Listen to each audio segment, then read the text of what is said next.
TV USAC, la televisión alternativa.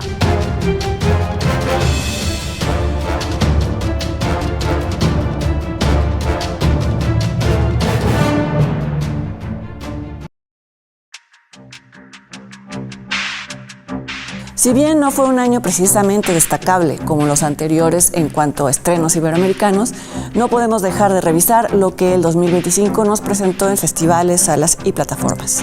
En esta emisión, Leonardo García Atzau y yo repasaremos las historias del cine iberoamericano a lo largo de 2025. Recorreremos la trayectoria de la productora mexicana Ina Payán y, como siempre, les daremos nuestras recomendaciones de estrenos. Acompáñanos.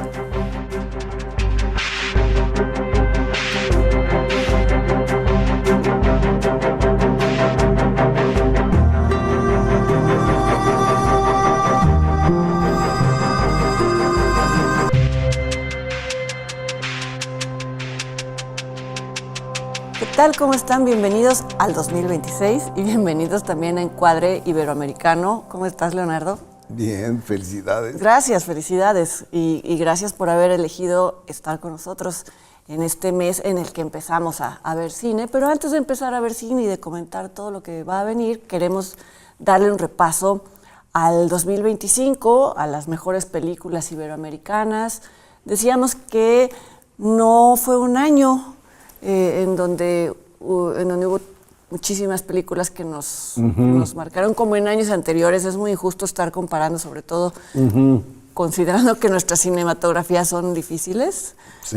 Pero bueno, sí fue un poquito notable, ¿no? La baja de calidad. Yo creo que sobre todo hablando del cine mexicano, sí, pues nos faltó ahí algo que realmente nos conmoviera y nos encantara. Digo, hubo buenas películas sin duda, ya hablaremos de algunas de ellas, pero sí, fue un año que no nos dio motivos de entusiasmo en cuanto al cine mexicano. Sí, por ejemplo, fue notable que en Sundance no concursó nada mexicano. Nada mexicano, siendo sí. que es un festival que no...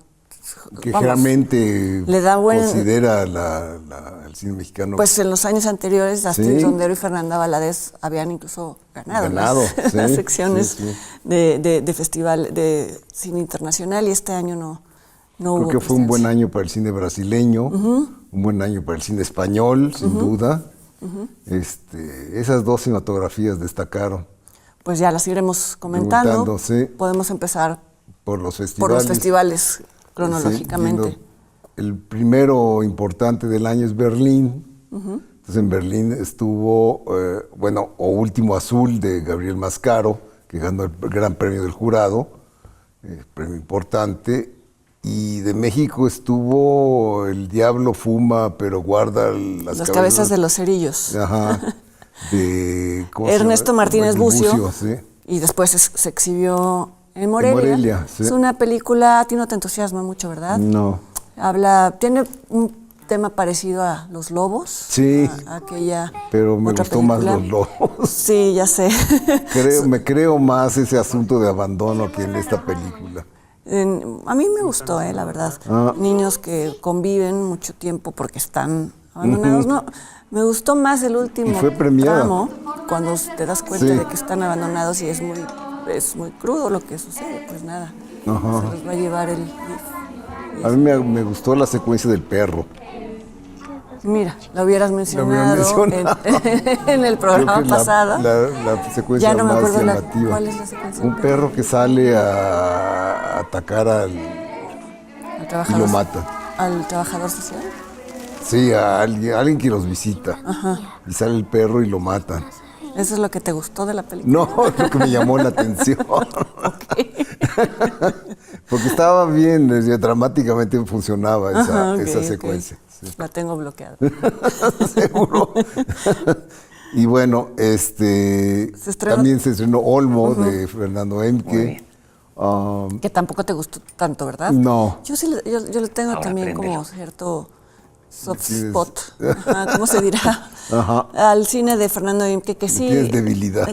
Sí, no sé si tanto como debilidad, pero vamos, siempre me conmueve un poquito. Se repite, es un tema que ha venido trabajando en todas sus películas, que es la ausencia de paterna en este caso, en el caso de esta película, es la más... Ausencia, presencia, porque es una presencia... Sí, ¿verdad? Que es muy fuerte que haya dicho ausencia, porque yo misma estoy juzgando al personaje interpretado por Gustavo Sánchez Parra, que es un padre cuadraplégico, entonces pasa la mayoría del tiempo en la cama, y el niño, que es pues el alter ego de Fernando, y lo digo porque, bueno, él ha contado que esa fue su infancia, tiene que encargarse del padre, algo que resiente, y es un resentimiento que creo que está bien representado, porque pues es difícil, me imagino, o sea, vamos, no está edulcorado, al punto de que incluso se permite cierto humor en secuencias en donde parecería que no es apropiado reírse, como en la manipulación de este cuerpo que nos parece que es un trapo, ¿no? Pero a ti te pareció repetitiva. Sí, y demasiado light para mi gusto. Bueno. No matan ningún perro. No matan a ningún perro, Eso no matan faltó. a nadie. No es verdad. Pero bueno, eso fue lo que hubo en Berlín. Hubo más, ¿no? ¿Alguna otra película mexicana? Memory. Memory, que estuvo en competencia de Michel Franco, sí. Y se estrenó posteriormente en la cartelera mexicana. No tuvo mucho éxito en la cartelera. No. Bueno, estuvo un tiempo en la Cineteca, eso sí, ¿no? Sí, tiene cierto interés, pero a mí también no sé, hay algo ahí en la película que me parece demasiado distante, porque no me llegó a interesar así. La relación de un bailarín en Estados Unidos con una mujer rica que lo patrocina. Y mayor. Sí. Y por lo tanto lo domina. Lo domina. Y hay una venganza brutal, muy de Michel Franco. Sí, y hay un estire y afloje de quién tiene el poder en la pareja, ¿no? Sí, a mí me pareció un poco larga y innecesaria toda la subtrama relacionada con el ballet. Me parecía que tenía más que ver con el lucimiento del protagonista, que en verdad es un bailarín en la vida real, a que cumpliera Isaac Hernández. Isaac Hernández. Y bueno, sí, eso fue Berlín. Después siguió Cannes, que tuvo una buena presencia española con Romería de Carla Simón. Carla Simón y con Sirat, que ganó un premio, el premio del jurado. Y el agente secreto. Y el agente secreto que ganó mejor dirección y mejor actuación de Wagner Moura. Bueno, vamos una por una, si quieres, ¿no? Sí. Bueno, Sirat, ya hablaremos de ellas cuando hablemos de nuestras favoritas. Tal vez no incluimos en nuestras favoritas Romería, que yo no la vi, yo no la alcancé a ver. Este año no fui a Cannes. Sí, creo que la comenté incluso en su momento, es un regreso de Carla Simón a los temas de su infancia. De su primera película. Sí, es un poco como, no tanto como una secuela, pero se conecta en donde hay una investigación sobre su propio pasado y sobre los recuerdos, más bien sobre los secretos de su propio padre, que le han sido ocultados por su familia paterna porque los consideran vergonzosos. Entonces, eso, es una cineasta que sigue explorando su propia infancia. Sí, el tema familiar siempre le resulta... Sí, no es tan buena como Verano del 95. 93. Y también estuvo fuera de competencia en una sección especial, estuvo La Ola, la última película del chileno Sebastián Lelio, que es un musical, me han contado, no la hemos visto, y será interesante comprobar qué tan bien o qué tan mal le fue. Porque el musical es un género muy peligroso. Muy peligroso. Y muy raro en nuestras latitudes. Sí, casi siempre últimamente los directores hacen revisiones del musical, ¿no? Del musical, sí. Ya no es... ya hay revisionismo en el género. Porque al público mismo le cuesta mucho trabajo a veces entrar en la convención. Exacto. O estoy hablando por mí, ¿no? Pero bueno. Y creo que eso fue... todo sobre Cannes. No hubo película mexicana por ningún lado. No. Cosa rara, es el segundo año consecutivo donde sucede eso. Y es un poco preocupante. Como en el caso Zonas, ¿no? Sí, exacto. Y bueno, Guadalajara estuvo, por un lado ganó también Último Azul, de Gabriel Mascaro, en la sección iberoamericana. En la sección mexicana, o sea, el premio Mezcal lo ganó Llamarse Olimpia, de Indira Cato, que no conozco, no la vi. No se ha estrenado, me parece. No se ha estrenado todavía, no sí. Esperemos. Vamos a ver si se estrena, porque esa es otra. Y bueno, en Venecia hubo presencia con Frankenstein de Guillermo del Toro, en la competencia. En la sección Horizontis tuvo En el Camino de David Pablos, que ganó el premio a Mejor Película en la sección. Sí, es una Horizonti. Y después en Morelia ganaría el premio Mejor Fotografía. Y Mejores Actores. Mejores Actores, sí, es una película que cuando se estrene dará mucho de qué hablar, y eso creo que habla bien de David Pablos, porque se ve que se animó a dar pasos, a mostrar cosas que normalmente no se muestran en las películas, por un pudor que tal vez justo habría que analizar, porque sigue habiendo cierta homofobia ahí que hace que ciertas escenas se puedan considerar de mal gusto. Creo que justamente eso es interesante. Sí, a mí alguien me dijo, es una película pornográfica. Sí, yo cosa que no es. Sí, yo también conozco gente que la odió. Y creo que no, creo que es interesante analizar es una película muy interesante, sí. Así es. Y también ahí se estrenó en una de las secciones Vainilla, que no me gusta, de Mayra Hernández, pero pues es la película que obtuvo el premio del público en Morelia. Es una película que estoy segura de que cuando se estrene va a tener mucho éxito. Sí la vi, cómo no, en Morelia, claro. Pasa que ya la había borrado. Sí, Vainilla, cómo no. De una familia, la directora recordando su infancia y el punto de vista es el de una niña. Una niña, sí. Y recuerda a las mujeres con las que creció. Sí. Me pareció un poco demasiado calculada, pero bueno, ya juzgarán ustedes. Sí, es una especie de imitación de los insólitos peces gato y de Tótem, pero no. De Tótem, sí. Mira, a mí no me encanta Tótem, lo hemos hablado, pero es mucho más interesante lo que hace Lila Avilés. La propuesta es más interesante. Sí. Y bueno, en Venecia sigue San Sebastián, ¿no? Sigue San Sebastián, sí, que hubo una presencia mexicana solo en Horizontes Latinos, que estuvo Olmo. Que estuvo Olmo, que ya comentamos. Y la de Nicolás Pereda, que tú sí conoces. Sí, que es una película pequeña. Sí, pero todas las de él son pequeñas, ¿no? Sí, es que ahora ha entrado él en una beta como más comedia, no es comedia, pues, ¿no? Sí, más humorística. Más humorística. Entonces todo depende de un chiste, que si se alarga demasiado, pues yo creo que es el caso de esta película. Hay una reflexión interesante sobre qué es la verdad y qué es la mentira, pero pues eso le quieres ya encontrar un poco más. Pero bueno.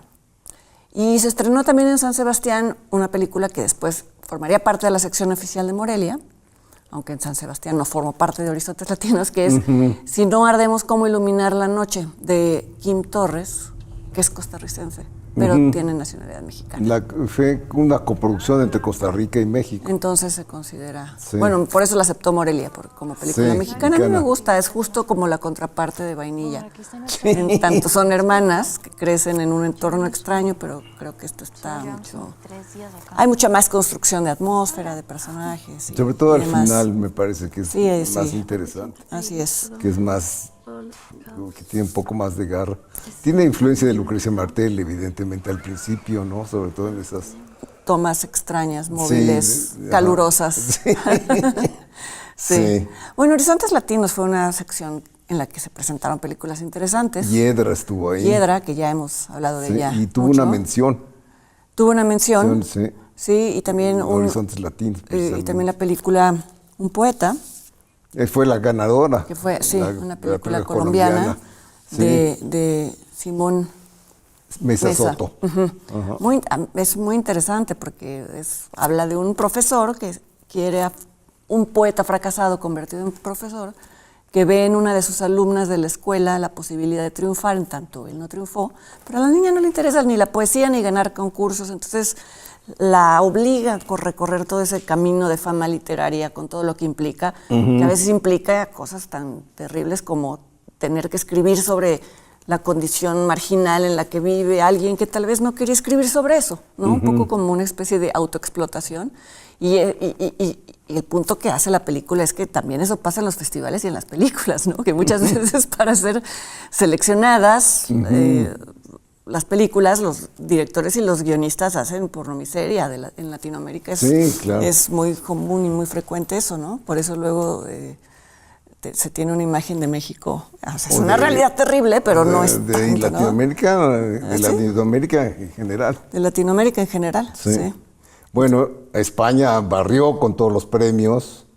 Fue un poco amañado por el presidente del jurado, Bayona, J.A. Bayona. Pero es como buen presidente del director. jurado fue un patriota, porque todas las películas en competencia ganaron un premio. Empezando por Los Domingos, que ganó la Concha de Oro, siguiendo con... Historias mínimas. Historias del Valle.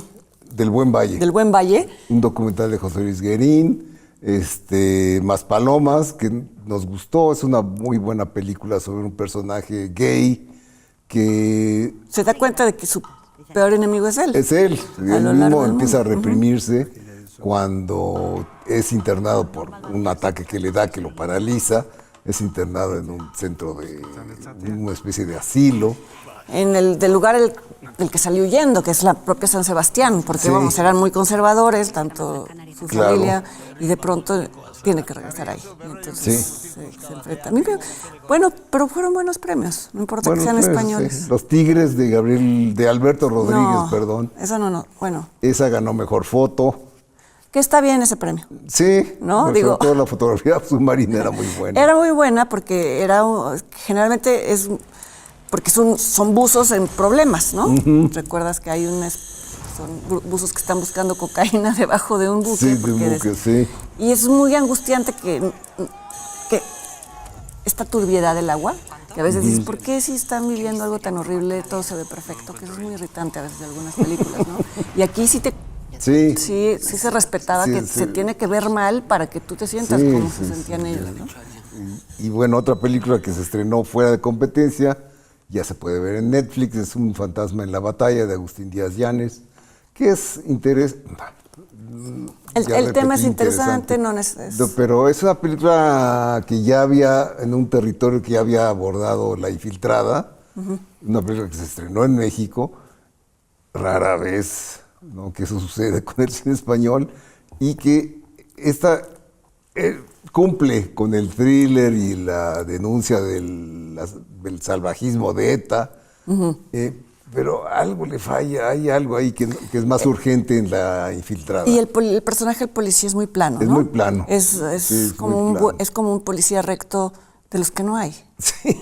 Ya no Pero digas- además no tiene personalidad, no tiene nada que lo No haga entenderías por qué esa mujer le es tan... tan obediente. Exacto. En cambio, en La Yo Infiltrada... qué voy a saber, ¿no? Digo, pues, ¿no? Sí, Cada sí. quien. Pero no está representado en la Infiltrada película. era Luis Tosar, el policía, y eso te garantiza una actuación fuerte, ¿no? Pero bueno, Sí. Y después de San Sebastián sigue Morelia, donde, bueno, ya hemos mencionado ya hablamos la incluso... mayoría de las películas. Hablamos sí. incluso... Dedicamos un programa al Festival de Morelia. Estuvo bien la selección, quiero que... La selección mexicana fue fuerte. Y hubo las premiadas, creo que estaban bastante bien, sobre todo La Reserva, de la que ya también hablamos, ¿no? Sí. Y no hablamos de Sirat, no hemos mencionado a Sirat, que se estrenó... Ah, no, Sí, sí, dijimos la que íbamos a hablar mencionamos. de ella Sí. después.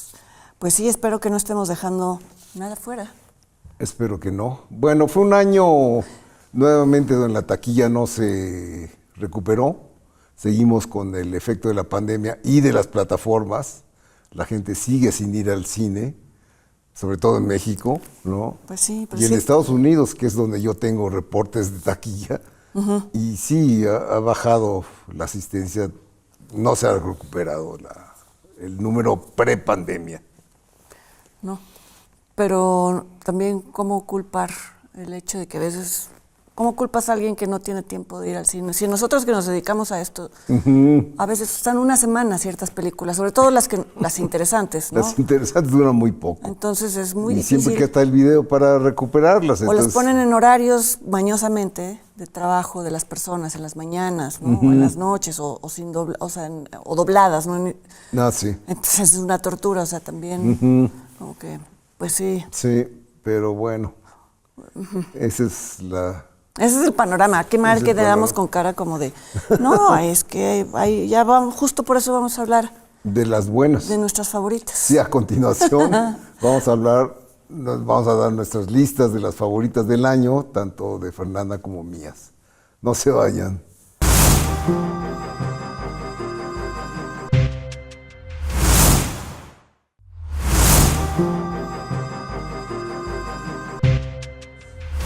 Y bueno, ya estamos de regreso y ya dispuestos a dar nuestras elecciones para mejores películas iberoamericanas en el año.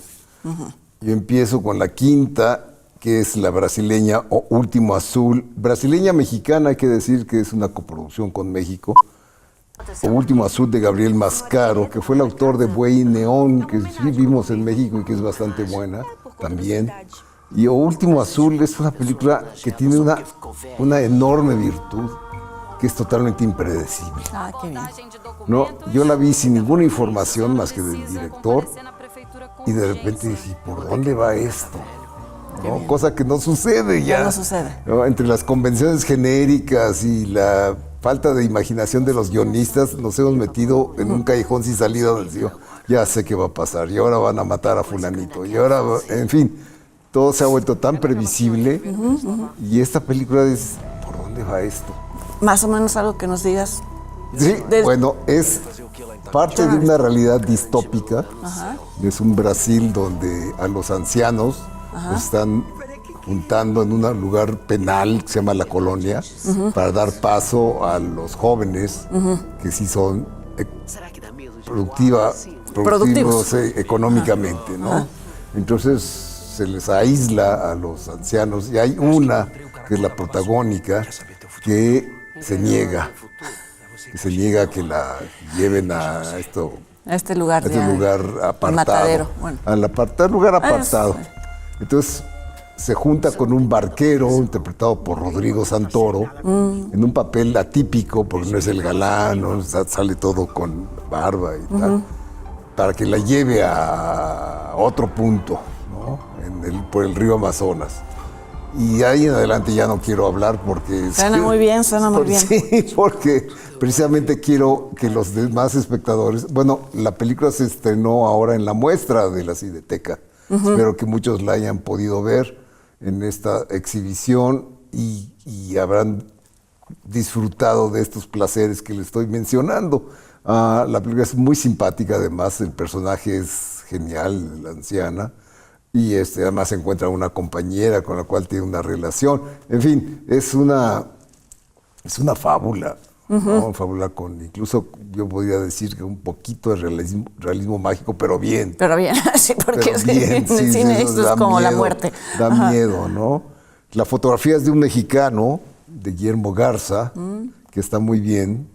Qué bueno. Entonces, sí, es una película que, si la recordara con más claridad, posiblemente le hubiera dado un mejor lugar, pero creo que el quinto lugar le queda muy bien. Bueno, la vamos a esperar con ganas. Sí, tu número 5. Es tu número 2. Es mi número 2. Yo siento que la vi hace siglos, pero porque la vimos ¿la vimos en dónde? ¿En Morelia? No, yo la vi en Cannes. Tú la vi en Cannes. Tú la viste en Cannes, yo la vi en Morelia, pero en el año 2023. Tienes razón. En el 24 Grand Tour se estrenó en Cannes.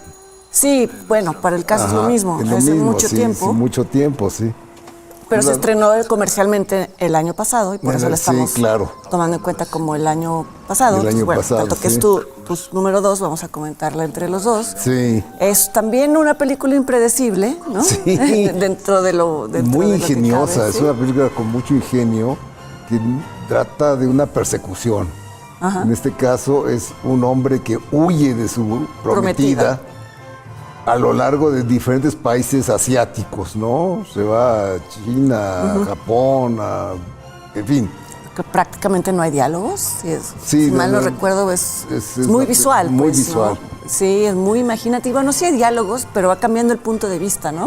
A veces es hay una voz en off que a veces que va narrando y tú no sientes este cambio, simplemente vas acompañando a los personajes, tiene buen sentido del humor. Sí, es un muy buen viaje. Es una gran película. A mí me gustó muchísimo. Honor a su título. A mí me pareció de lo mejor de Cannes de ese año, del 24. Y se le dio un premio del jurado. cosa que me pareció correcto, Okay. sí, pero correcta. Pero en México obviamente no la fue a ver nadie. Pues no. ¿No? Una película que alterna entre el color y el blanco y negro, que juega además con la recreación de época, de manera muy... Y era larga. Sí, Digo, es larga. que Sí. no tendría por qué ser en sí mismo un Ay, problema, todas las pero... películas Marvel duran más de 2 horas, pero eso no debería ser factor. No. No, pero en fin, una película que hay que ver, si por ahí la vuelven Ojalá a... estén en alguna plataforma. Exacto. Tu número 4 es Sirat, que es tu número 2, Ajá. de Oliver Lacks, que ya la habíamos comentado en el programa. Es una película que no se puede contar, No se puede contar. porque se echaría a perder el efecto que tiene, que es muy dramático y que de alguna manera cambia el giro, cambia totalmente de giro la película, genéricamente cambia y se vuelve un thriller. Es lo único Es que una puedo película decir. complicada, ¿no? Porque Sí. a mí a veces me gusta tanto que la puse en el número 2 y a veces sí. digo, es muy calculado el efecto que tiene en el espectador, porque Sí. ya la verán, nadie se escapa de sentir cosas muy violentas, Muy ¿no? violentas, sí, es Y muy memorable dramáticas. también. Entonces digo, Porque te hay un acuerdas- trabajo ahí de cálculo y entonces hay quien diría, este es un director sádico, pero está muy bien trabajado el personaje, vamos, sí.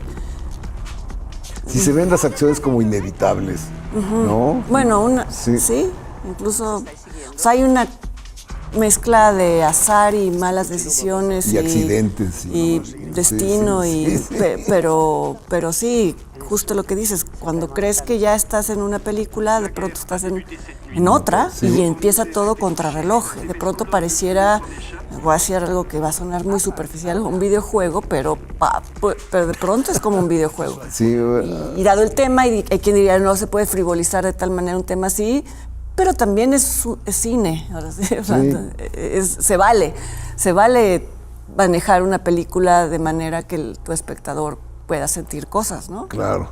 Empieza como un road movie y tú dices, va a irse por este lado de los raves y el Es de Oliver folclore Lacks, y- no lo hemos dicho. Sí, no lo dije yo. Ah, perdón. Sí, sí. Este fenómeno de los raves o reuniones humanas como The Burning Pero en Man. el desierto. Sí, en el Entonces desierto. pues Y entonces tú dices, va a ir por ahí, y dije, está bien, el trance de esos bailes. que la música siguen es una presencia en la Sí, película, entonces sí. vas allí y de pronto, Pum. ajá. En fin, bueno, Bien. mi número 3 es El Agente Secreto, que es tu número 1, de Clever Mendonça Filho, que es una película sin duda también logradísima sobre un agente secreto. Pero fíjate que yo también, justo como Sirat y como muchas que hemos comentado, he oído a gente que la odia. ¿De veras? ¿Tanto así? Que la Que odia. no entra, que no llega a ningún lado, que es justo a mí lo que me gusta. O sea, no que no Sí. llegue a ningún lado, creo que llega a todos los lados, pero es muy de este director llevarte Por caminos imprevistos, imprevistos, que incluso de pronto pues como una especie de cómica ahí, hay un cuento, una fábula urbana que se cuenta, ¿no? Y dices, bueno, es real, y dices, bueno, no, como le están contando, a lo mejor corresponde a la imanación de alguien más, Sí. hay una subtrama sobre Hay una cine vuelta, viejo, ¿no? aunque se recrea el pasado de Brasil, a los años 70, Sí, cuando la película hace apartes para una situación contemporánea. Ajá. Entonces tú dices, ¿y esto qué está pasando aquí? Y, Eso Wagner Moura, cambia. pero es impresionante porque es de estas caracterizaciones que no tienen que ver con una transformación No, física, de estos no, cambios, no, y es son nada más con dos actuación. personas, Sí. por eso ganó, bueno, no por eso ganó Cannes, no siempre se premia a quien se debe, pero entiendes perfectamente ese ¿Por qué premio. le dieron? Sí, y Sí. ahora están luchando porque sea nominado al Oscar. Hay, que un- se me hay una parecería historia sobre muy- un cine viejo que después se convierte en un hospital, pero entonces entra la película Tiburón y lo que es, ¿no? Sí. Entonces dices, ¿esto qué tiene que ver con la dictadura Militar. brasileña? Sí. Sí. Y también, bueno, tiene que ver con que Clever Mendonça es un cinéfilo brutal. Era ex crítico de cine. Pues, sí. Sí. Entonces, y tiene una película de cines viejos en su ciudad, es decir, de cines abandonados. Entonces, de pronto dices, pues ahí está también toda su filmografía. O sea, está llena como de, como dicen los gringos, de easter eggs. Pero es muy disfrutable, a pesar del tema. A pesar del tema y la duración. Es larguita, pero es de las que no se siente. Sí. Ajá. Y bueno, tu número 3 es Nuestra Tierra. Es Nuestra Tierra, que ya no sé si le ver bien. Creo que es un documental sobre un tema tan difícil como puede ser la expropiación, o sea, la invasión más bien, por parte... Y la desaparición de un grupo de gente. Sí, claro. En Argentina, ¿se entiende? La directora es Lucrecia Martel, de tierras que les pertenecen a comunidades que las han ocupado desde siempre y de pronto ciertos empresarios en determinados siglos se apropian de ellas por papeles que ellos mismos inventan y demás, y al final no permiten que vivan familias enteras y los quieren...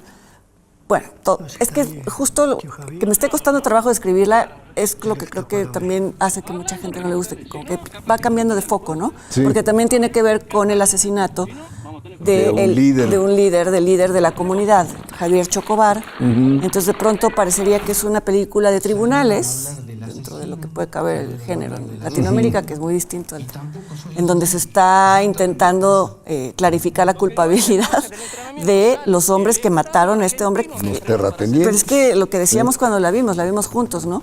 Son 3 personajes que aunque si los hubieran escogido por casting, diríamos que era elección tan obvia, porque tienen cara como de cerdos, ¿no? Como cerdos animales. Y siempre que se juntan tienen una actitud conspiratoria espantosa, ¿no? Siniestra, sí. Y bueno, y se habla también obviamente de la corrupción de los sistemas legales, judiciales en Latinoamérica. O sea, tiene muchos focos, pero pues es Lucrecia Martel. Está bien, quiero decir. Sí. ¿A ti te gustó? Sí, me gustó. Pero le va a ir muy mal. Sí. Porque no atiende como al grupo de personas a los que les puede interesar el cine de denuncia social. No, porque se va por otros caminos. Ajá. A mí me gusta mucho lo del lado familiar. ¿El lado familiar? La familia de los afectados. Pues porque justamente es lo que define la comunidad, ¿no? Como que dicen en algún momento, no, es que ya no existe esa comunidad, y te presentan a personas que tienen un álbum fotográfico de todos sus ancestros y demás, y dices, ¿cómo no? En fin, ya la verán. Esperemos.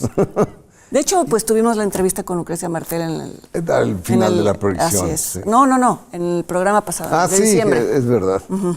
Bueno, la número 1 mía es Frankenstein, de Guillermo del Toro, que ahí sí tenemos una discrepancia tú y yo. No, porque va a parecer que la odio y no la odio, pero bueno, no está entre mis 5 favoritas. A mí me pareció magnífica. O sea, debo decir, la he visto 2 veces. Cada vez la segunda vez que la vi me asombró aún más. Me parece una película singularmente bien filmada. Cada cuadro, cada fotograma es un cuadro. Sí. Eso me parece un logro. Y es una película que retoma el mito de Frankenstein y lo hace suyo. Lo hace muy del Toro, cosa que es un gran mérito, me parece. A mí me parece una película muy osada, visualmente me encanta la primera parte, sobre todo que en realidad la infancia de Víctor Frankenstein, la novela, no existe. No existe. Es un niño feliz, él mismo lo dice. De hecho, el hermano feliz. No existe. Muchas cosas no. Y aquí está. La muerte de la madre, toda una... No es spoiler, así empieza la película. No. Es la misma actriz que interpreta a Elizabeth. Y cuidado que tiene Guillermo del Toro en espejear los trajes. Hay un cuidado visual. Que raya en lo obsesivo. Está bien, eso me interesa mucho, claro, sí. O sea, no me gusta que sea tan...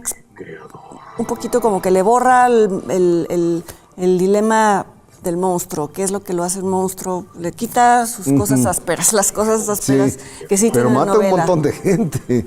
O sea, ahí cuando la primera secuencia, no voy a spoilear nada, que mata a una cantidad de marinos y de una forma brutal. Pero es peor que mate a los niños, o sea, en la novela, si no la han leído, pues ya, eso no es un spoiler. La novela mata a un niño. Como en la primera película de Whale. Sí. Mata a una niña. O sea, si hay una violencia dirigida. Y entonces, y a la vez no estoy criticando la película de Guillermo, solo digo que Ajá. extraño eso, me parece también muy válido. No sé si estamos, no, es porque todo el tiempo ahí, desde el principio, ¿no? Se habla de la relación del padre e hijo, que Sí. no está en la novela. No, claro. Es un padre y un hijo. Es un tema de Guillermo del Toro. Es un tema que de le Guillermo del Toro. obsesiona Entonces se me también. pasa un poco, como que siento que esas partes que son un poco replica la estructura de un Frankenstein, en donde es partes de distintas cosas Pues, que ajá. para mí un poco imperfecta pero encantadora, como la criatura misma. ¿Ves? O sea, nada más no está entre mis 5 favoritas, pero por supuesto Ajá. le encuentro muchas A mí me virtudes. pareció de lo mejor que he visto en el año. Ya, al margen de, Pero de lo mejor del cine. del Toro también. Sí, ¿Sí? me parece de lo mejor. Sí, Me gusta más Pinocho, sí, a mí no. A mí me gusta más. pero no, pero bueno. Y menciono a Pinocho como par porque tienen mucho en común. Sí, ¿no? por supuesto. Sí.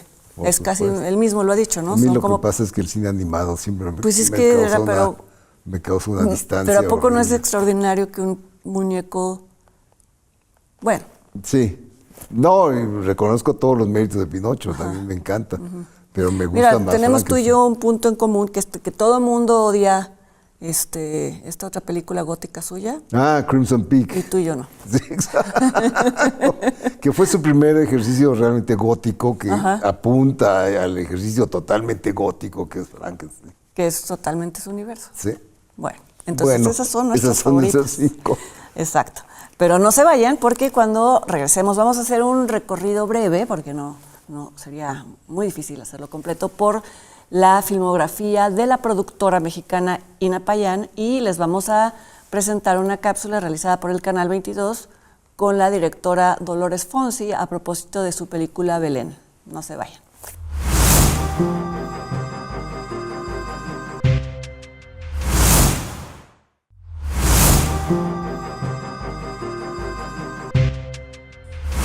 Ahora hablaremos de Ina Payán, una joven pero muy emprendedora productora de cine mexicano, que yo conozco desde que era niña, porque es hija, o fue hija de Carlos Payán, que fue el fundador y director del periódico La Jornada durante muchos años, ¿no? Entonces sí la recuerdo en situaciones coyoacanenses. Ok. Y después la vi ya convertida en productora, Sí, es lo cual está muy bien.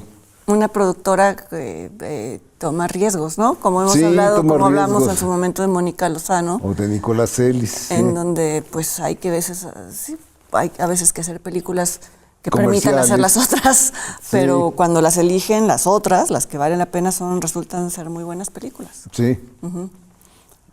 Pues su primera película, creo que la vimos todos en su momento, La habitación azul. Ajá. Sí. aunque no pasó No. nada más, era una historia de adultera. Todo el mundo la recuerda publicitariamente. Sí, creo porque que incluso se basaba fue en el trasero. el trasero de la actriz Patricia Yaca. Pero es que bueno, pareciera que estamos nosotros haciendo ese comentario, pero fue en su momento incluso un tema que se comentaba que Sí. había estado un poco mal elegido eso, ¿no? Sí. Le robaba Le robaba peso a la como- película, gravedad a la película. Exacto. Gravedad. Ujú. Y sí, y después hizo una película que a mí me parece interesante y que pasó un poco bajo el radar, que se llama Fuera del Cielo, que incluso estuvo en San Sebastián. Yo creo que ahí estaba parte del elenco. Debut y hasta ahora único largometraje de Javier Patrón, egresado del Centro de Capacitación Cinematográfica, que más bien se ha dedicado a dirigir telenovelas. Y ahí perdimos a un talento en ciernes. Pues sí, a veces Sí. pasa. Sí. Pero bueno, vamos a hablar de la siguiente película que tuvo un impacto enorme, que fue La Jaula de Oro, De Diego. ¿Cómo se llama? Quemada 10. Quemada 10. Sí, que era la historia de dos chicos, niños, un Tres. niño y tres, tienes toda la razón, que viajaban en este En tren la llamado La Bestia. Bestia y pasaban pues por todos los peligros que pueden pasar las Era un personas. viacrucis auténtico. Era un viacrucis auténtico y el final era devastador, porque durante la película creabas realmente un vínculo con estos niños, que a veces lo que pasa en estas películas de migrantes es que pues los ves como parte de un grupo y pues pasa lo mismo que cuando ves cifras. Lo juzgas como difícil, pero no es lo mismo a cuando tienes una relación con una persona. Y ganó un montón de premios esta película, ¿no? Y le fue bien en taquilla. Fue una película que llamó la atención. por su calidad, porque ahí sí básicamente ese era el gancho, que era una muy buena película. Y bueno, después hizo La Cuarta Compañía, que fue comentado. una película que ya hemos comentado, que le fue muy bien en los Arieles, fue la película ganadora de un gran número de Arieles, que sí, no por sé desgracia, si se los merece, pero es una película que tiene un tema interesante, no sé si está resuelto como debía ser. Hay un poco de, qué sé yo, de complacencia en el es más preocupada por recrear una atmósfera que por tener un buen ritmo, tratándose de un tema que estaba basado en la realidad, que es la creación de un equipo de fútbol dentro del reclusorio, por decisión del jefe de la policía en ese entonces, Durazo. Y al final, pues eso es una no, y que traición. se dedican a robar. O sea, los dejan salir de la cárcel para cometer robos que son para el bolsillo de O sea, creo Durazo. que es una película que, imagínate, necesitaba de un guión mucho más trepidante y hay algo que se arrastra, ¿no? La ves y no te lleva con esa urgencia. Exacto. Pero bueno. Después hizo 3 documentales con Everardo González, que hemos llamado aquí nuestro más importante director de documentales actual.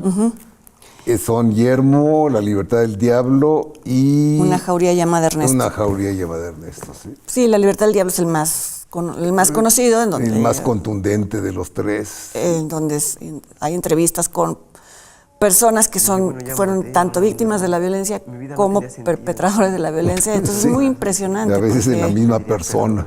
Sí. Y llevan máscaras para proteger su identidad, pero eso hace que también uno se vea a sí mismo juzgando desde prejuicios a las personas equivocadas. Y eso es un poco el punto de Everardo, ¿no? Que todos ellos son de alguna manera pues víctimas de un sistema que está podrido. Por eso el diablo anda suelto, ¿no? Después produjo Todo el Silencio, debut del director teatral Diego del Río, que es una película noble, ¿no? Bueno, es de las primeras o pocas películas que...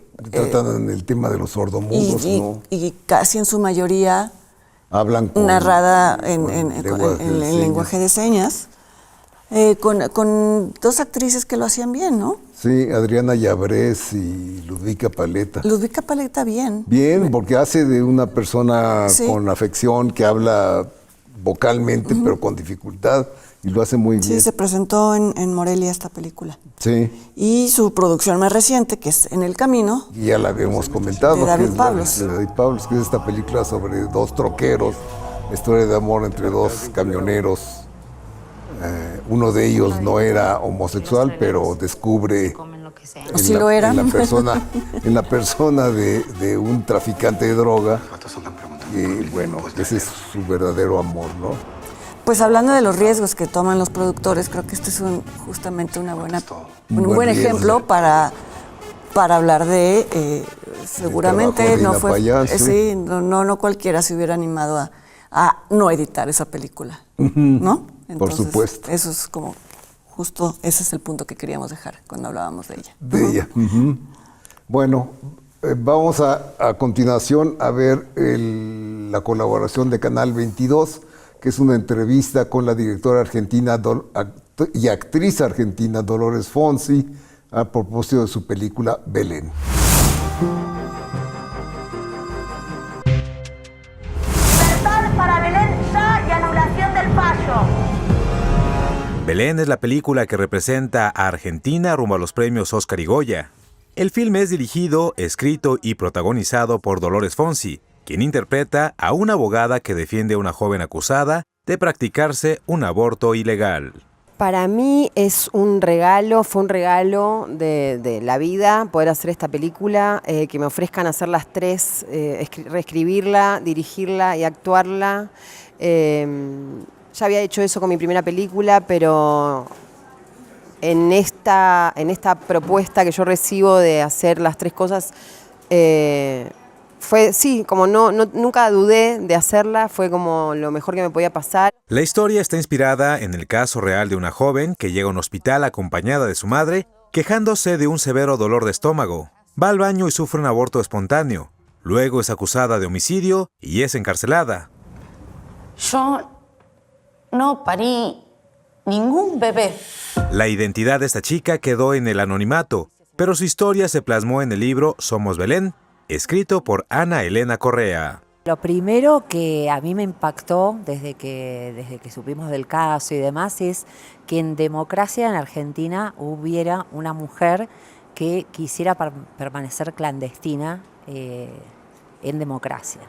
Entonces, bueno, no sé, la verdad que fue muy fuerte para mí, así como Dolores decía que es un regalo hacer la película, para mí fue un regalo conocer a Belén, generar una relación con ella. Y los jueces encerraron a una persona inocente sin pruebas. Dolores Fonsi interpreta a la abogada Soledad Deza, que en la vida real tomó el caso de Belén. Pronto descubrió una serie de irregularidades, pero sacar a esta joven de la cárcel no fue tarea fácil. La película retrata que tenía a la opinión pública en contra y al juez que llevaba el caso. Además, su familia era constantemente amenazada. No fue la primera mujer criminalizada por aborto que yo defendí, pero sí fue la primera mujer presa que yo defendí. Entonces, para mí fue un gran desafío, pero a la vez me conectó más profundamente con por qué estudié Derecho, con por qué yo hago lo que hago. Apenas en 2021 entró en vigor en Argentina la ley que permite la interrupción voluntaria del embarazo. Sin embargo, el actual presidente, Javier Milei, ha mostrado su intención de derogarla y ha hecho de todo para impedir que se cumpla. Y me pareció que cuando leí el libro y me enteré sobre la historia y demás, me pareció que realmente tenía la épica como para poder trascender y poder echar luz y hacer una caja de resonancia sobre un tema tan actual, tan necesario. Belén se ha convertido en un éxito de taquilla en Argentina. En México se podrá ver a través de la plataforma de Amazon Prime. Porque esos gritos no van a parar.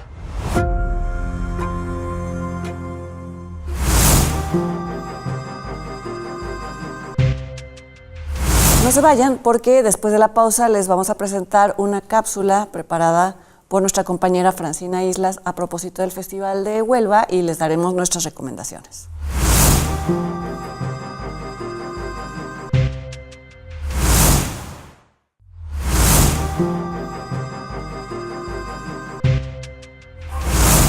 Con el Colón de Oro para la mejor madre del mundo, así como mejor actuación para su protagonista, llegó a su fin la 51ª edición del Festival de Huelva de Cine Iberoamericano. Recibir el Colón de Oro aquí es sin duda uno de los premios más importantes que ha recibido la película, que ya está circulando por festivales desde el comienzo del año, desde Berlín. Entonces llegamos en noviembre con un reconocimiento como ese, es algo muy potente, de una felicidad y alegría muy grande para nosotros. Cada día en un lugar, haciendo una cosa diferente. Aventura. También la película mexicana Vainilla se hizo con 2 premios, a la mejor dirección y al mejor reparto para el conjunto de sus actrices. Yo siento que justo la magia está en que de verdad son actrices que no son como yo quiero resaltar sola, yo hago una gran actuación, yo soy una gran actriz, sino más bien son personas que se observaron, que se permitieron escucharse, que permitieron como esa familia en el trabajo. Entonces me parece muy simbólico que hayan dado este premio, de verdad. No te puedes quedar. Aurora, soy Adelaida.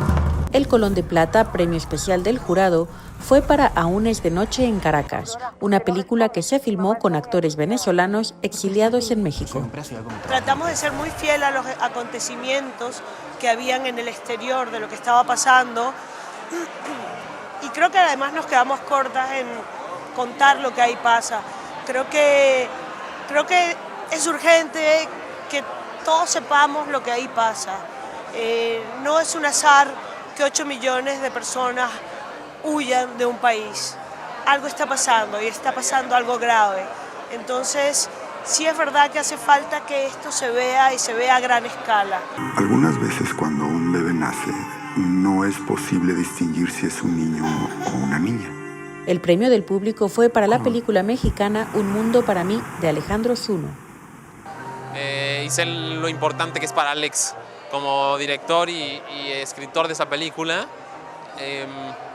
que esto llegue a más gente y que conecte con la gente, porque es un mensaje que me queda clarísimo que le importa y que lo mueve día a día y que le aqueja. Muy agradecido por el recibimiento de la gente. Medio que podía intuir que había gustado mucho, porque la gente en la calle con una euforia por la película realmente vívida, ¿no? Con más de medio siglo de experiencia, el Festival de Huelva de Cine Iberoamericano sigue llenando sus salas, uniendo el talento de ambos lados del Atlántico. De más de 100 títulos, actividades paralelas, conciertos, una sección oficial compuesta por 12 títulos que vienen de grandes festivales internacionales y se estrenan en España por primera vez en Huelva, talento nacional con acento cine español, talento regional con talento andaluz, una sección de cortometraje que va desde lo local de Pantalla Huelva a lo regional, talento andaluz, y pasa también por lo nacional e internacional con la sección oficial de largometraje. Y bueno, yo creo que es una variedad, una semana llena de cine. Para Encuadre Iberoamericano, desde la 51ª edición del Festival de Huelva de Cine Iberoamericano, Francina Islas, corresponsal.